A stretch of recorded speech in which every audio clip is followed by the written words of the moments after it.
자, 이제 앞에 배웠던 그 사업 시행인 경우 사업 시행 인가란 말 배웠지 않습니까? 그죠? 그런데 여기 보면 사업 시행자가 지정되면 그 사람이 어떻게 사업하겠다는 걸 갖다가 가져가서 작성해서 시장군수한테 인가받지 않습니까? 근데 여기는 지금 사적 사업이 공적 사업, 공적 사업이죠. 그러니까 시행자를 보호해 줄 필요가 있겠죠. 그래서 그러한 정비 사업을 위한 조치가 필요한 것을 볼 수 있습니다. 그래서 가장 효율적으로 사업할 수 있게끔 하고 어떠한 정책적인 게 맞는다면 걷다가 인센티브를 주듯 이렇게 해줘야 될 거 아닙니까? 그래서 그 내용에 대한 사항이 지금부터 나가는 것이다. 그런 것을 아시면 되겠죠. 자, 그러면 한번 봅시다.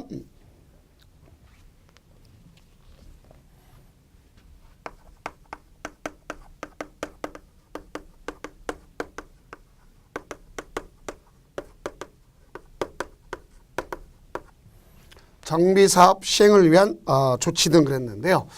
뭐 여기 보면 기본적으로 보면 정비사업에서 가장 왜 이걸 갖다 조치를 피하느냐, 한마디로 해서 효율성도 있겠고, 그렇죠? 가서 중요한 것은 어쨌든 누구에든 정확하게 어떤 인센티브를 줘야 될 거 아닙니까? 그죠? 효율성을 위해서 가잖아. 그럼 제일 먼저 뭐 할 수 있냐면 분할 시행도 할 수도 있단 말이에요. 분할도 할 수 있겠고 또 결합도 할 수 있다.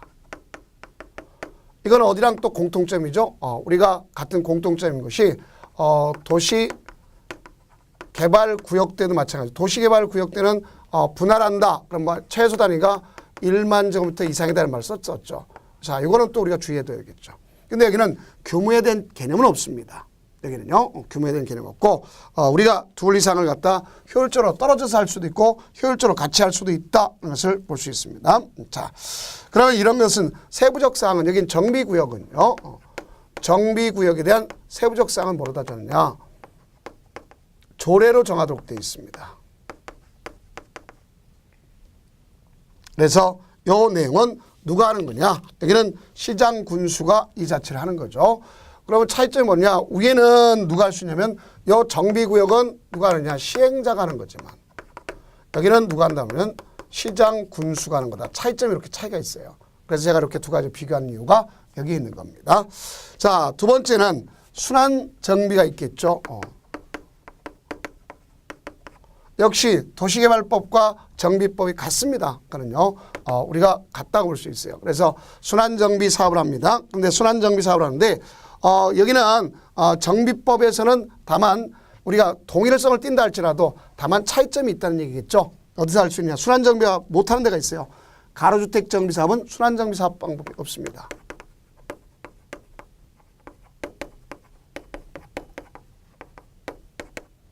가로주택 정비 사업은 순환정비 사업 방법이 없어요. 그래서 이건 무슨 소리냐? 여기 정비구역 안에와 바깥을 갖다 순차적으로 이루어지게끔 할 수 있는 부분 아닙니까?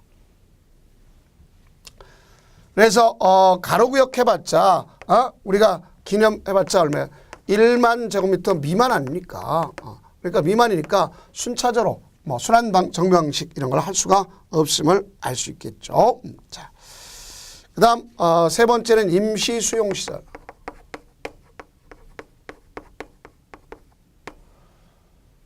임시 수용시설 해야 되는데 임시 수용시설 자체가 필요한 것이 있고 필요하지 않은 게 있어요. 그럼 어디가 있느냐? 주거환경관리사업, 주거환경 개선사업. 자, 주거환경 개선사업은 달동네 아닙니까? 그렇죠? 그 다음 뭐가 있냐면 주택 재개발 사업 같은 경우는요, 임시 수용시설을 쓸 수 있겠죠. 그래서 이거는 주택 또는 주택 소유자 또 세입자 이런 사람들에 대해서 임대주택증을 위해서 하는 거죠. 여기 있는 사람들에 대해서 자 가서 이 안 바깥에 있는 주택에 대해서 임대주택을 활용할 수 있도록 하는 게 대표적인 거죠. 근데 그럼 이때 이 순환 임시 수용시설을 설치한다. 그럼 이 땅이 여기 공유지가 있겠고 사유지가 있잖아요. 그러면 이런 수용시설 쓸 때는 국공유지 같은 경우는 특히 국가나 지방자치는 국가나 지단체, 국가하고 지단체만 무상으로 쓸 수 있는 거예요. 그 나머지는 이 사람들 외의 경우는 유상입니다. 그럼 사람들이 어떤 걸 쓰려고 공짜인 무상을 쓰려고 하겠죠. 그럼 이때 이 무상을 쓰려고 하는데 자, 그럼 사람들이 어떻게 할 거냐? 사업시행자 하겠다. 그러니까 거부할 수 있느냐 없느냐? 자, 원칙으로 거부해서는 안 되는 겁니다. 근데 할 수도 있는 경우가 있어요. 이미 제3자하고 계약을 체결했다. 사용에 대한 계약을 체결했다든가 또 사용 허가, 이미 제3자와 이미 사용 허가를 갖다 했다든가 또 제3자한테 이미 매매 계약을 했다. 그런 경우 빼놓고 나서는 거부할 수 없도록 되어 있습니다. 그 임시 수용시설을 설치했으면 나중에 공사가 끝나면 가서 30일 내 원상 회복을 해줘야 되겠죠. 며칠 내 30일 내 원상 회복한다. 이렇게 정리하면 되겠죠. 이게 바로 뭐냐? 임시 수용시설이다. 알 수 있어요. 그래서 우리가 임시 수용시설은 주거환경 개선사업과 주택 재개발 사업에서만 해당하는 것이다. 볼 수 있겠죠. 그 다음 이제 사업을 하다 보면 토지 등의 수용 사용 문제가 생긴다. 이것도 알 수 있겠죠. 자, 이제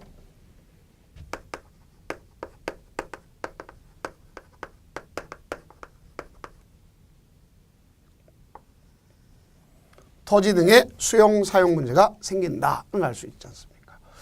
그럴 때 토지 등의 수용 사용 문제 생기는데 자, 이건 우선 정비구역에서 가져가는 데만 가장 중요한 건 사용 문제 생기지 않는 경우가 있어요.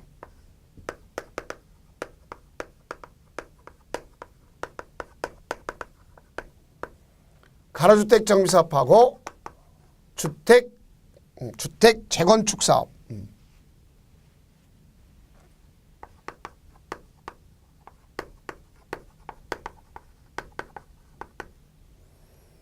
우리가 이 주택 재건축 사업 같은 경우는 원칙으로 해당 사업자. 자, 왜냐하면 얘네들이 둘 다 공통점이 뭘 갖다 할 수 있냐. 여기 있는 얘네들이 둘 다 공통점이 관리처분 계획에 의해서 속된 표로 보면 기반시설은 잘 돼 있다고 보니까 건물만 올라가는 거지 않습니까? 그런데 단 이 중에 중요한 내용이 되는 것이 있음을 알 수 있어요. 자, 그것이 바로 뭐냐? 얘의 경우는 천재 지변 등이 있다. 이런 상황에 있어서 긴급하다. 그때는 가능합니다.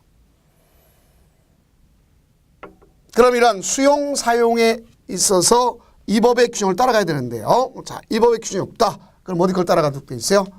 가서 토지보상법을 준용하도록 되어 있죠.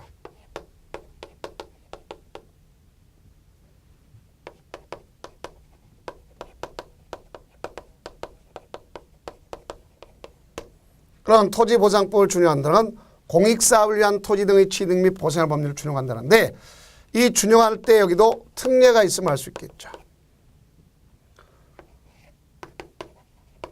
사업 인정고시가 의제 시기. 자, 언제 할 수 있냐면 사업 시행계획 인가 고시 때 한다. 알 수 있겠고 재결 신청 기간 연장되는 거 알겠죠. 우리가 사업 시행 기간 내로 연장되는 거 알겠죠. 그 다음 여기는 중요한 이거죠. 다른 데와 달리 사후에 현물 보상이다. 이렇게 볼 수 있겠죠. 그래서 준공인가 이후에 하는 것으로서 가져간다. 이렇게 볼 수 있겠죠. 그래서 사후에 현물 보상. 준공인가 이후에 가서 조성된 토지나 건물을 주는 걸 얘기하지 않습니까? 그래, 그걸 여러분들이 이해해 주시면 되겠습니다. 다음 인센티브를 준다 그랬죠. 자기 있는 사람한테 특히 사업 시행자가 손실보상 기준 이상의 세입자에 대한 주거이전비 대책 또 영업 폐지 또는 그 휴업에 따른 손실 보상했다. 그럼 용적률에 대해서 120%. 자, 이렇게 하면서 수용하면서 세입자한테 가서 인센티브를 줬다. 세입자한테 가져가기 위해서 편의성을 제공해 줬다 이겠죠. 그럼 뭐냐면 손실보상들을 해줬다.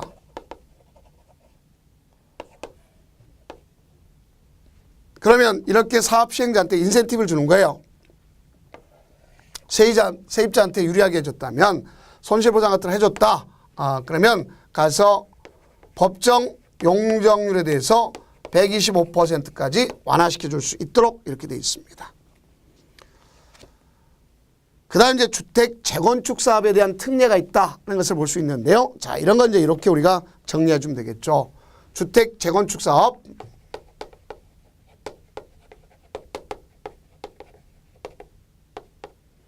주택 재건축 사업의 특례를 갖다 기점으로 한다면 자, 앞서 제가 설명한 바가 있었죠. 여기 만약에 상가가 일반 건물이 있겠고 여기 이제 상가가 하나가 있다고 생각해 봅시다. 그러니까 상가도 하나의 복리시설로서 동해당하는 일동에. 그럼 만약에 여기 있는 사람들은 다 동의하는데 요 사람만 동의하지 않더라. 그럼 동의가 얻는 게 힘들잖아요. 그러면 여기에 걸쳐 있거나 아니면 엄청 크지 않은 이상은 자, 너 따로 뺄게. 협의해서 분할할 수 있어요. 자, 빼자. 상가 빼고 하자. 이렇게 할 수 있어요. 안 되면 법원에다가 분할 청구할 수 있는 겁니다. 그러면 우리가 건물이 있는 땅 아닙니까? 그럼 건축법상의 대지분할 제한 면적에 위반된다 할지라도 가능할 수가 있다는 얘기죠. 걸치지 않는 이상. 그 다음에 여기 보면 여기 있는 사람들한테 동의를 얻는데 여기 각각 세대 중에서 동의를 갖다 하지 않는 사람에 대해서는 무슨 청구한다 했어요? 매도 청구. 그러니 분할 청구, 매도 청구도 역시 사업 시행자를 보호해 주는 측면이다. 이렇게 보시면 되겠습니다. 그다음에 이제 주거 환경 개선 사업의 특례가 있습니다. 달동네라고 우리가 얘기하죠. 그러면 이 주거 환경 개선 사업 특례가 어떤 경우가 있겠는가 봐줘야 되겠죠.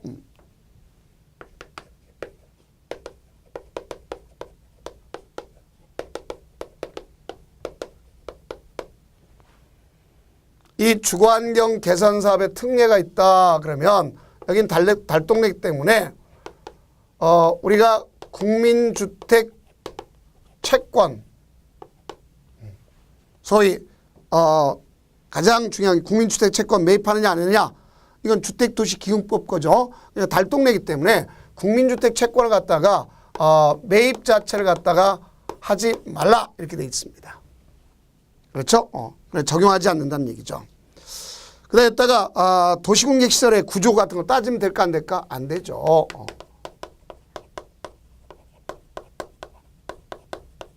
이런 걸 따질 필요가 없겠죠.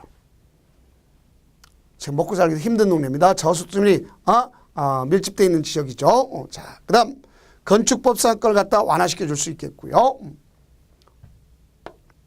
가장 중요한 게 뭐냐? 용도 지역이 세분화된다는 걸 볼 수 있어요. 한마디로 여기는 제가 달동네를 했죠. 편하게 그렇게 표현해서 참 죄송스럽지만 달동네를 했으니까 여기 있는 사람들은 용도 지역 그 달동네가 바로 뭐냐? 자, 제가 표현을 달동네라 했어요.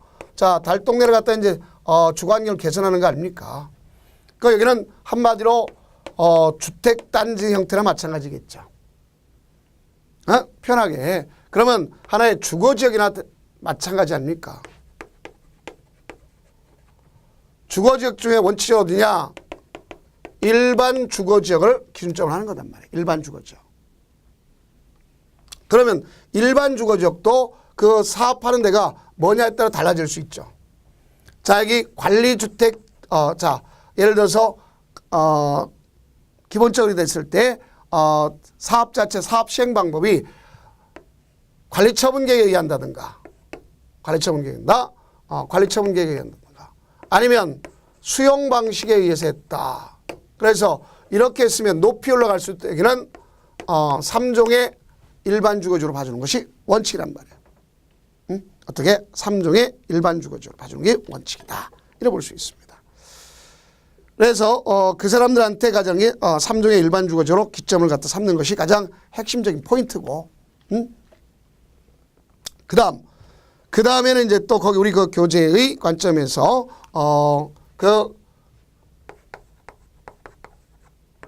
왜냐하면 이거는 우리가 법 자체가 우리 책을 만들 때 하고 법에 대해서 이루어질 때 과거와 달리 지금 시행일 기준점을 하죠. 그래서 시행일을 갖다가 기준점을 하니까 이 내용이 좀 바뀌었습니다. 종전은 함종이고 이종이다 그랬는데 이런 경우 우리가 주거환경 개선 사업의 사업 방식이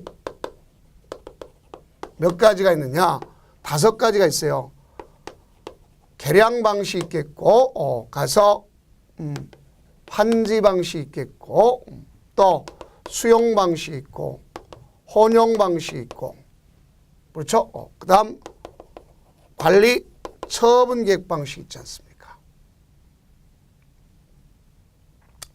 그러면 이 중에서 앞서 했던 것처럼 관리 처분 계획과 수용에 의한 방식과 자 혼용은 빼더라도 자 여기는 요 방식이 있는데 자 여기 계량 방식하고 자 계량 방식하고 거기 있는 것처럼 환지 방식을 하겠다. 그런 거는 2종으로 다 보면 되겠습니다. 여기는 2종.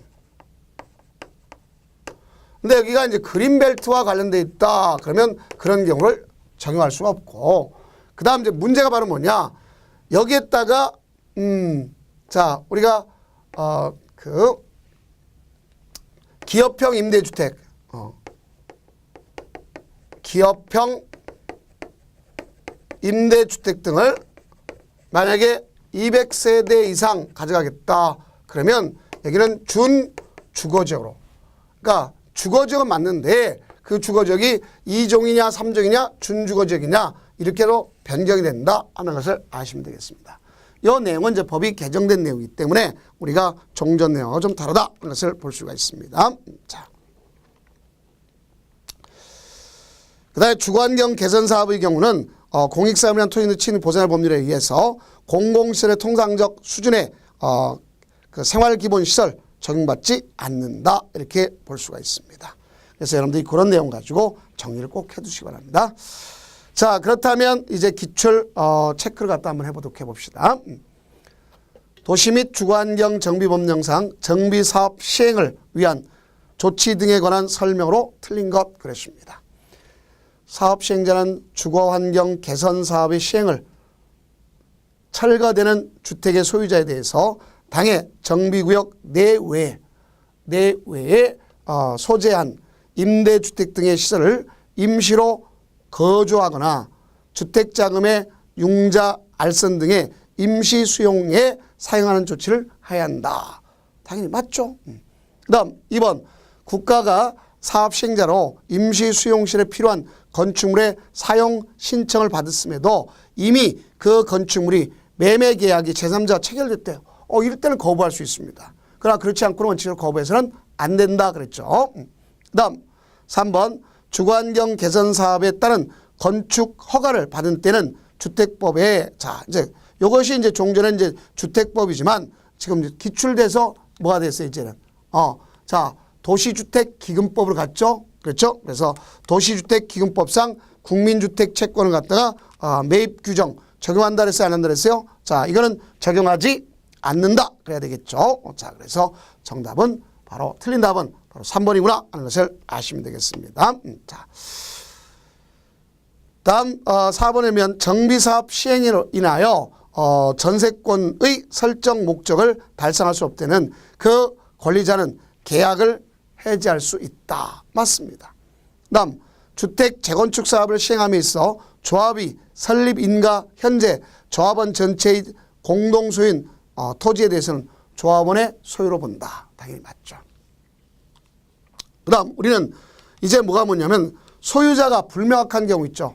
자 우리가 행방불명된 경우 있죠. 그러면 전국 배포의 둘 이상 일간신문에 2회 이상 공고하고 며칠 경과되면 30일이 경과되면 가서 걷다가 그 법원에 공탁하는 걸 볼 수 있겠죠.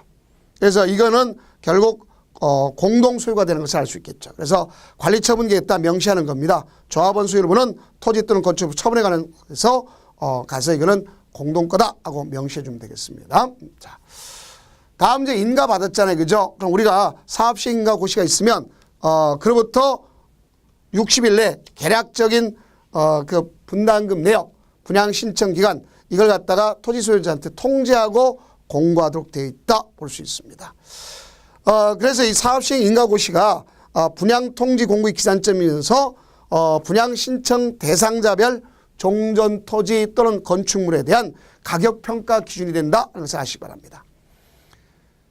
거기 보면 뭐가 있어요? 이걸 일간신문에 공고하는 경우도 있지만 공고하지 않는 경우가 있습니다. 뭐가 있어요? 가서 분양 신청서 공고할 필요가 없죠. 그 다음 계략적인 분담금 내역, 개개인의 내용을 왔다 갔다 할 필요는 없지 않습니까? 그 다음에 통지하지 않는 경우 있어요. 토지 등 소유자 외의 권리자에게 권리 신고 방법 이런 건 개별적으로 알려줄 필요가 없습니다. 자, 그럼 여기는 그 신청이라는 건 그렇게 된 거죠. 관리처분 계획을 갖다가 작성하기 위해서는 사업시행 인가고시일부터 60일 내 개별적으로 통지하고 공고합니다. 그럼 통지한 날부터 30일에서 60일. 단 관리처분 계획 지장이 없으면 가서 20일 연장해 줄 수 있습니다. 자, 그래서 그 기간 내에 신청할 수 있도록 돼요. 신청 방법이야. 가서 소유권 내역을 갖다 명기해 가지고 가서 사업시행 제출하면 되지만 다만 우편도 가능하다는 걸 잘 아셔야 되겠습니다. 우편은 유일하게 발신주지를 취하고 있다 하는 것을 정확하게 인식하면 되겠습니다. 다음 도시환경 정비 사업의 경우 거기 토지동 소유자가 자 나는 여기 지금 상가가 좀 작았는데 내가 이 기회에 좀 넓히겠다 그렇게 해가지고 뭐 할 수 있냐면 추가 분양을 신청할 수도 있습니다. 그럼 제가 10평을 갖다 더 추가 분양을 신청하면 계략적 금액을 납부해야 될 거 아니야. 근데 내가 어떻게 중간에 사유가 있어가지고 5평 값뿐이 못 줬어. 그러면 그 10평이 아니라 5평에 대한 걸 추가 받은 거나 마찬가지가 된다. 이렇게 볼 수 있습니다. 그 다음에 그럼 추가 분양 신청한다면 계략적 금액의 10% 알겠죠? 상당 금액을 납부하도록 되어 있다. 이걸 아시면 되겠고. 그 다음에 또 하나는 중요한 내용이 되는 게 있죠. 분양 신청하지 아니한 자가 있을 거 아닙니까? 그 우리 분양 신청하지 아니한 자에 대해서는 어떻게 할 거냐. 관리처분 계획, 자, 너 몇 평짜리 몇 평 다 떨어졌잖아요. 그죠? 그럼 관리처분 계획 인가고시 다음날부터 90일 내 현금으로 청산해 주죠. 그래서 분양 신청하지 아니한 자나 분양 신청 종료 이전에 분양 신청을 철회했다든가 또 인가된 관리처분 계획에 따라서 분양 신청 대상에서 제외됐다. 이거고. 그 다음 이제 미분양 사태가 이루어졌어요. 그럼 자녀분이라고 그러죠. 그렇죠? 그러면 이거는 결론적으로 본다면 뭐가 필요하냐. 자녀분에 대해서는 정관 또는 사업시행 계획에 적한 목적의 보류주를 정한다. 자, 보류 정하거나 조합원 외이자한테 준다는 건 일반 분양이나 마찬가지겠죠. 이렇게 주면 돼요. 그 다음에 이제 그 관리처분 계획이라는 게 가장 중요한 포인트가 되는 거 아닙니까? 그래서 이제 관리처분 계획 가장 핵심 포인트가 되는 요놈을 정리를 해보자고요.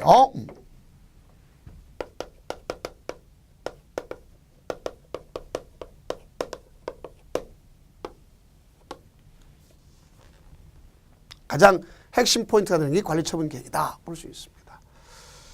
여기서 관리처분 계획 수립을 갖다 하는 데 있어서 사업 시행자가 분양 신청 기간 종료가 됐을 때 수립하는 거죠.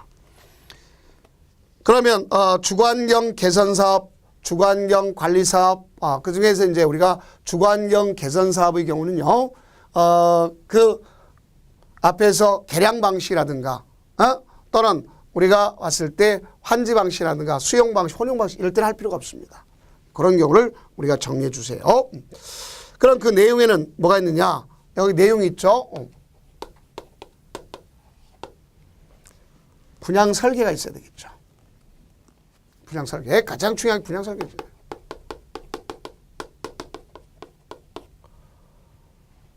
이거는 분양 신청 기간 만료를 기점으로 해서 작성하는 거 아닙니까? 그렇죠? 그냥 분양 대상자 주소명이 있어야 되겠죠.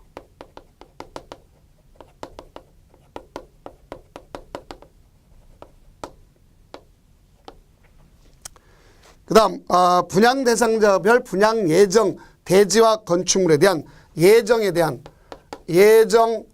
대지와 건축물에 대한 추산액이 나와야 되겠죠. 그렇죠? 그 다음 여기는 그 사업시행 인가 기준점을 하면 가격 기준이 나와야 되겠죠. 가격 기준. 그런 가격 기준은 다만 이제 어떤 경우냐. 사업시행 인가 이전에 철거했다. 그럼 철거를 하면 시장군수한테 허가받도록 되어 있습니다. 그럼 허가 그 기준일 기점을 해서 볼 수도 있습니다. 그 다음에 이제 다른 건 다 필요 없다고 할지라도 그 중에서 보면 정비사업의 추산액, 또 조합원의 부담 규모의 부담 시기, 또 분양 대상자 종전 토지 또는 건축물에 대한 관한 소유권의 권리 명세, 그 다음 세입자별 손실보상에 관한 권리 명세 및 그 평가액 이런 게 있죠. 그건 작성할 때 기준이 있지 않습니까? 자, 이게 가장 중요한 거죠. 기준은 종전 토지와 건축물의 원칙 있죠.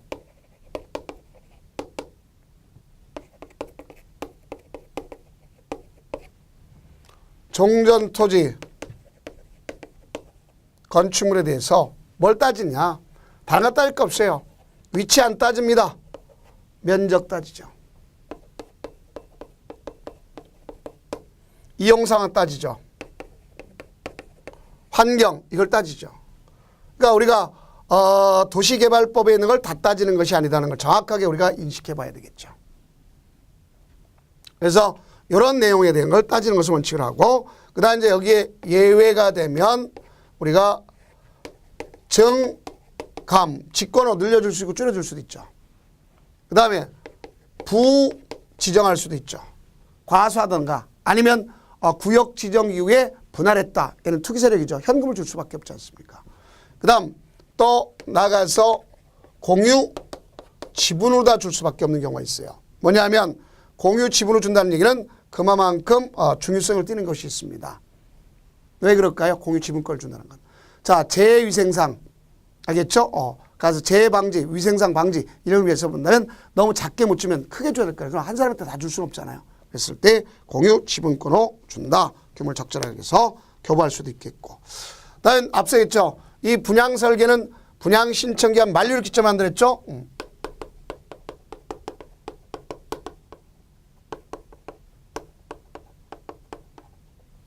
만료를 기점에서 작성하는 겁니다.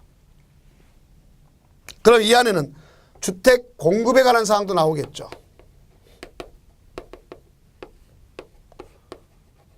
네, 원칙은 이렇게 볼 수 있겠죠. 1인, 1세대, 1토지, 1주택. 그러면 1주택을 주는 원칙으로 하죠.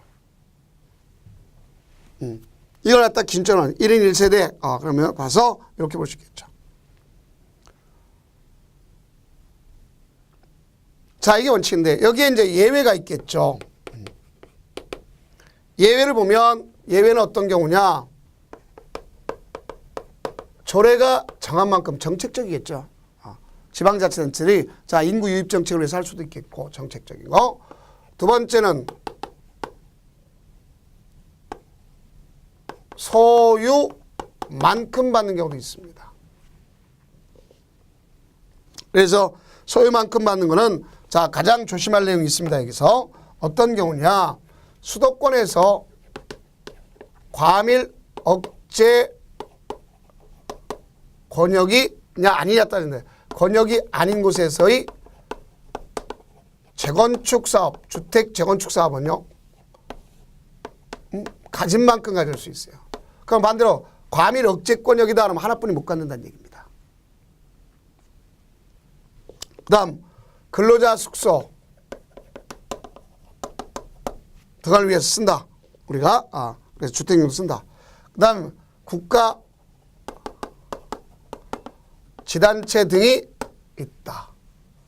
그 다음 우리가 이제 뭐가 있다면 국가 균형 발전에서 지방 이전 시책 그래서 균형 발전책으로서 지방으로 이전한 공기업들이 있잖아요. 그죠? 그런 경우는 그 사람들한테 줄 만큼 줘야 되겠죠. 그 다음 이제 뭐가 있냐면 이 주택을 주는 경우도 있어요. 이 주택은 우리가 사업시 인가구 신할 기준점을 한다든가 아니면 그 가격이라든가 아니면 종전 그 규모 면적 범위 내에서 줄 수 있는 2주택을 줍니다. 그 2주택 중에서 그 1주택은 소형 60제곱미터 이하야 돼요. 이거는 1주택 그 하나는 이거는 3년 기간 동안 전매 제한을 받습니다. 단 상속은 제외하고. 다음 3주택을 갖다가 받는 경우도 있죠. 그럼 우리가 3주택을 받는 경우는 어떤 경우냐? 우선 크게 두 가지를 갖다 기점할 수 있겠죠. 우선 제일 먼저 가로주택 정비사업.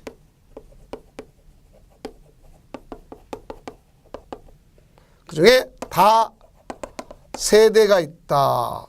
다가구가 있다. 다가구.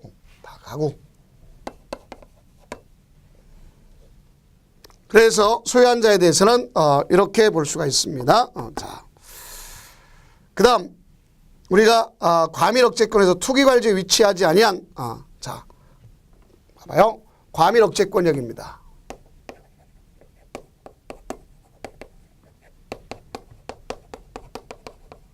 투기과열지구가 결국 아니야 되겠죠.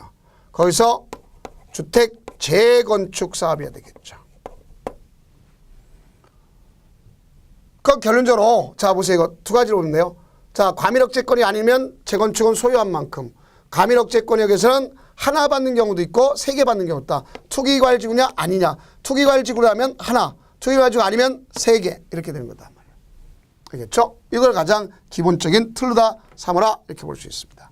그럼 우리는 이 관리처분계를 이제 작성했으면 그거 가지고 인가를 갖다 신청해야 될 거 아닙니까?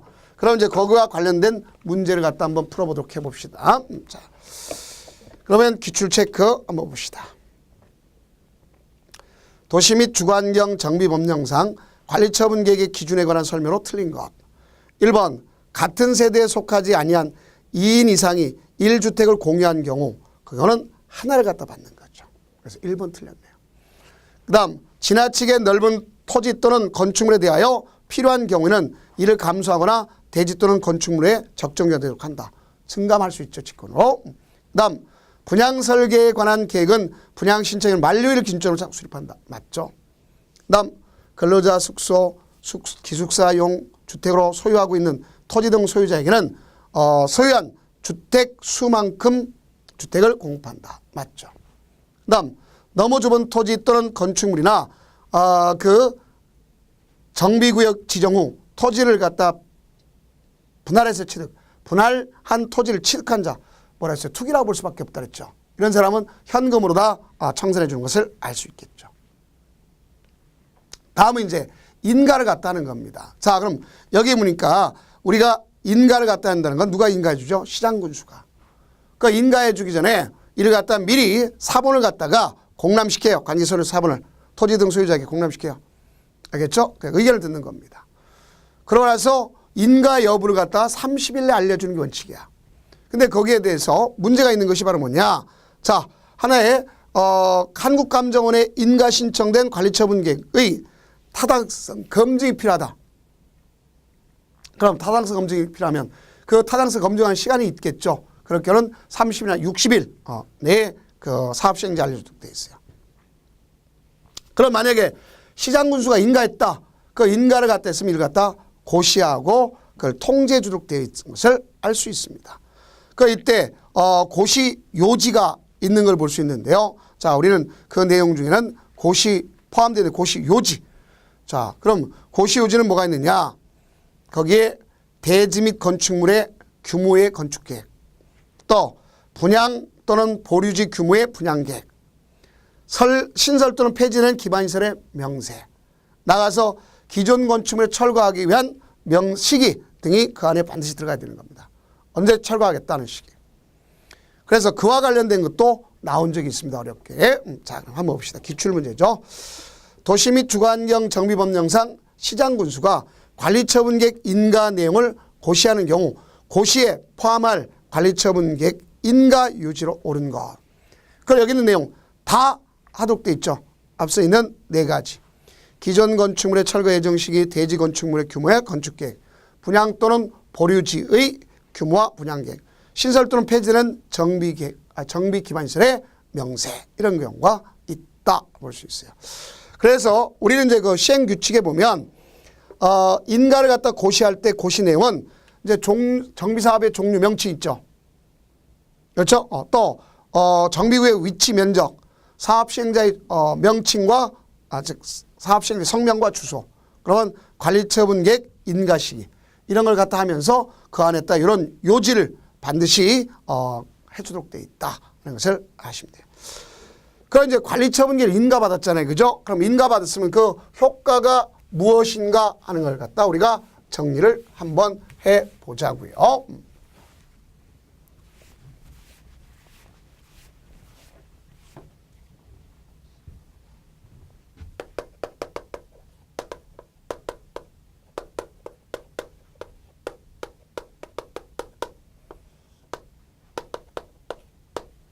그럼 인가했으면 시장군수가 인가했습니다. 그럼 이를 갖다가 고시해 주도록 되어 있죠.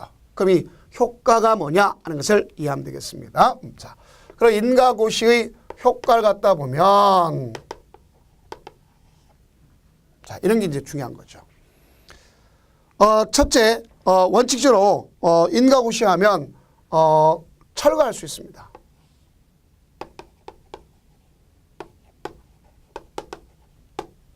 철거 원칙이 인가고시 하는 거예요. 그런데 예외가 있을 수 있어요. 예외는 가서 시장군수한테 허가했으면 할 수 있겠죠. 왜? 천재지변 등이 있어가지고 붕괴 우려가 있다. 그랬을 경우에 미리 가서 하는 경우도 있겠죠. 자, 그래서 시장군수한테 허가 받았다. 그러면 미리 할 수 있어요. 권리 의무관계 진행했다. 또 폐공가 이런 건 어떤 경우냐? 천재지변도 있지만 천재지변 등 긴급도 있겠고, 그럼 이제 폐공가 등의 범죄, 즉 우리가 봤을 때 가장 문제가 뭐예요? 범죄 우려가 되는 곳이 있겠죠. 그렇죠? 우범지대가 되는 경우가 있을지 않습니까? 그러면 우범지대가 된다.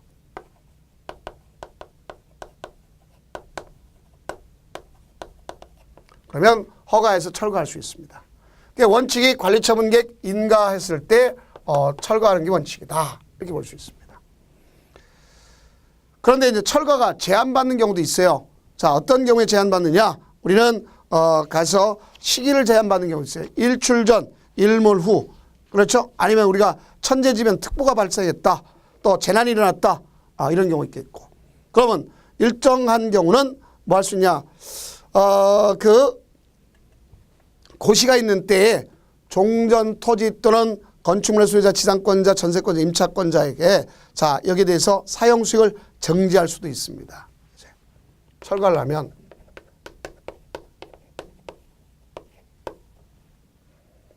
근데 이 사용 수익을 정지한다고 무조건 다 되는 건 아니죠. 가서 손실 보상을 해주지 않았다든가, 그렇죠? 사업시행이 동의 얻었다. 그러면 되겠죠.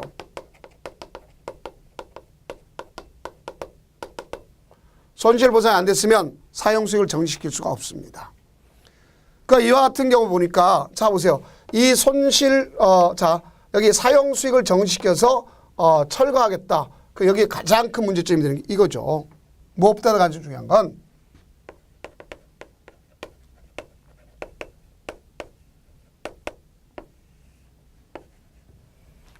용익권자 보호 문제가 생기는 거예요. 누굴 보호해야 되겠다? 용익권자를 보호해 줘야 되겠다. 그런 문제 생기는 거예요. 그러니까 여기서 용익권자 보호라고 하는 것이 바로 뭐냐? 이런 내용이 아닙니까? 용익권자 보호. 갑 소유의 건축물입니다. 여기가 재개발 구역이었어. 근데 우리 불려불급하게 지금 언제 될지는 모르겠습니다. 아직까지 관리처분 계획 인가가 안 됐어. 관리처분 계획 인가가 아직 안 됐습니다. 언제 될지 아직 몰라, 이것이. 그래서 얘는 불려불급해가지고 여기다가 전세 계약을 했습니다. 그래서 역시 전세 보증금 있을 거 아닙니까? 전세권에 의한 보증금이 있겠죠. 전세 보증금. 자, 그래서 6개월 만에 이 사람이 입주해서 6개월 만에 관리처분 계획 인가가 됐어. 그 인가가 됐으면 효과로서 뭐가 됐어요? 여기 보세요. 사용 수익을 정지시키죠. 철거해야 될 거 아닙니까? 그럼 사용 수익을 정지시키는 건 누가 문제? 여기 전세권자보다 문제, 이 사람이 문제되죠. 그렇죠? 자, 이 사람한테 사용 수익을 정지시키는 거 아닙니까? 그리고 이 건물을 갖다 철거하려고 할 거 아니야. 근데 갑은 문제될 게 없어요. 갑은 나중에 준공 인가 후에 사후에 받을 건물 있잖아. 현물 보상이잖아요. 준공 인가 이후에 보는 현물 보상 있지 않습니까? 그러니까 바로 이와 같이 사용 수익을 정지되면 자, 여기 있는 을이 이 전세 보증금을 갑한테 반환 청구를 해야 될 거 아닙니까? 그런데 우리 민법상에 보면 이 반환 청구를 한다 할지라도 민법이라든가 주택임대차보험법, 상가임대차보호법 알겠죠? 여기 보면 최단 규정이 있잖아요. 그러니까 만약에 이게 주택이다, 그러면 자 여기 주택임대차보호법 보면 최단 규정이 자 얼마라면 민법은 1년이고 자 얘는 2년이고 얘는 1년이잖아요. 주택이다. 그럼 얘는 앞으로 1년 6개월을 갖다가 1년 6개월을 다 모아두게 돼 있어요.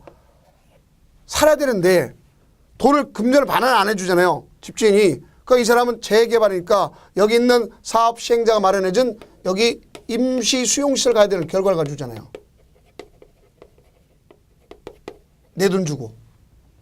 그렇죠? 그러니까 어떻게 할 수 있어요? 자, 여기 보면 안 된다. 자, 최단기 규정 필요 없다. 그래서 관리처분 인가됐으면 최단기 규정을 갖다가 적용받지 않는다. 그러니까 가서 금전반환 청구를 요구할 수 있겠고 안 되면 사업시행자한테 청구를 하는 겁니다. 누구한테? 사업시행자한테 청구를 해요. 그 이때 사업시행자 청구하게 되면 그 사업시행자가 이제 물어주고 가서 구상권 행사하는 거죠. 당해 터지는 소유자에게. 그럼 구상이 응하지 않는다. 그럼 앞으로 받을 것이 있잖아요. 여기다가 압류해버리면 되죠. 그래서 이겁니다. 그 다음에 이제 주택을, 이제 공사가 다 끌려났지 않았어요. 그렇죠. 다 끝났습니다. 그러면 주택을 공급할 거 아닙니까? 그래서 원칙적으로 관리처분에 따라 공급하는 경우도 있고 또, 우리가 이제 주택법에 의해서 이루어지는 경우도 있겠죠. 자, 뭐가 있습니까? 주택법에 의해서 이런 경우는, 미분양 사태했을 때 거기에 공급하는 거 이렇게 볼 수 있겠고 또 임대주택을 갖다 인수하도록 돼 있다. 볼 수 있겠죠. 그래서 우리는 임대주택을, 가서 누구한테 인수하도록 돼 있는 거냐? 그러니까 잘 아시면 되겠고, 특히 시장군수한테 승인을 얻어가지고 해줘야 되는 게 원칙이다. 그 다음, 분양주택으로 전환할 수도 있다 하는 걸 볼 수 있습니다. 자, 그러면 네, 지분형 주택을 공급하는 경우도 있다. 볼 수 있어요. 자, 지분형 주택, 토지 임대부란 말은 땅과 건물 중에서, 알겠죠? 땅과 건물 중에서 뭐라 했어요? 땅은 사업시행자 거, 건물 건 분양받는 거. 옛날 반값 아파트처럼 돼 있죠. 자, 그런 걸 볼 수 있겠고요.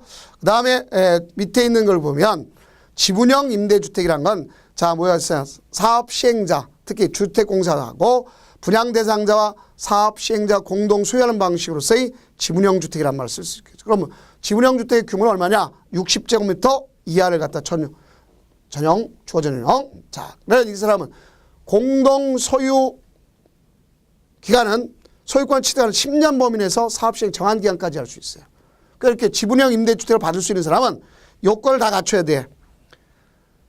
법에 따라 산정된 종전에 소유하였던 토지 또는 건축물 가격이 대개 분양가격이 이하 되겠고 세대주로서 정비계획 공람 공고일 당시 정비구역에서 2년 이상 실제 거주해야 되고 그다음 그 정비사업 시행에 철거된 주택의 다른 주택을 소유하지 않을 경우에 해당한다. 볼 수 있습니다. 또 여기서는 뭐가 필요할 거냐면 가장 중요한 것이 자 투기 세력이 없어야 되겠죠. 우리가 어디서 뵀어요? 도시개발법에서도 투기 세력을 갖다서 비경제적인 그렇죠? 이런 걸 갖다가 없애기 위해서 했던 적이 있을 거 아닙니까? 그래서 정비구역 지정고시에 따른 있는 날 또는 이런 것에서 취소 투기를 억제하기 위해서 기본계획 수립 후 정비구역 공람 전까지 기준으로 해서 뭘 쓰냐. 이 기간 이후에 토지를 분할한다든가 단독을 공동으로 바꾼다든가 나대지에다 집합금을 짓는다든가 이런 걸 해서는 안 되도록 되어 있습니다. 자, 그러면 그 내용과 관련된 내용을 한번 정리해 보도록 해봅시다. 자, 기출체크가 있죠. 자, 도시 및 주거환경 정비법령상 가로 안에 들어갈 내용으로 틀린 것. 자, 정비사업을 인해서 주택 등 건축을 공급하는 경우 기준일 다음 날부터 가로 안에 해당 토지 또는 주택 등 건축물의 분양받을 권리는 기준일 기준에서 산정한다. 알겠어요? 자, 그러면 1필지를 수개의 토지로 필지로 분할했다. 투기 세력이죠. 해서는 안 되는 거죠. 다가구를 다세대로 놨다. 투기 세력이죠. 나대지 건축물 세로 건축해 투기 세력이죠. 바보가 있죠. 자, 그 4번처럼 수개의 필지를 하나로 합병했다. 엄청 바보죠. 이러면 안 되겠죠. 자, 다음은 이제 뭐가 있다고 보시면 우리가 이전 고시라는 것이 있습니다. 자, 이전 고시 절차까지를 우리가 정리해 볼 필요가 있는 내용이라 볼 수 있겠죠. 자, 그러면 이 이전 고시에 대한 사항은 이제 기준적으로 본다면 다음 강좌에 이어서 나가도록 하겠습니다. 그래서 다음 강좌는 이전 고시, 그 다음에 가서 보칙, 알겠죠? 이렇게 하면서 마치도록 하겠습니다. 고생 많으셨습니다.